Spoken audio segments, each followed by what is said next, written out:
In this video, I'm going to show you how you can find viewers data per gender in YouTube Studio. So if you'd like to know which gender normally watches your video most, then this information is available for you in YouTube Studio. If you find this video helpful, I'll kindly request that you support me by liking the video and also by subscribing to this channel. Alright, to get started, go to your YouTube Studio and then click on Analytics. From Analytics, go ahead and click on this See More. Now this will give you analytics data for various parameters for your videos.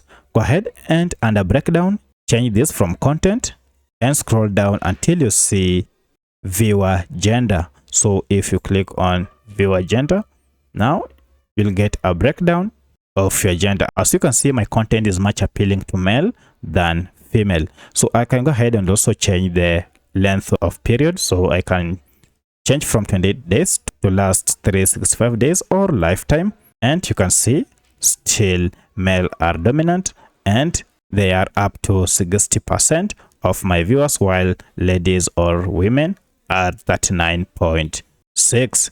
However, we have another data here. These are people who didn't specify their gender while they were signing up with an email address. So this is how you find analytics data of your viewers according to gender. If you have any other question, kindly let me know in the comment section. Otherwise, thanks for watching and let's meet in the next video.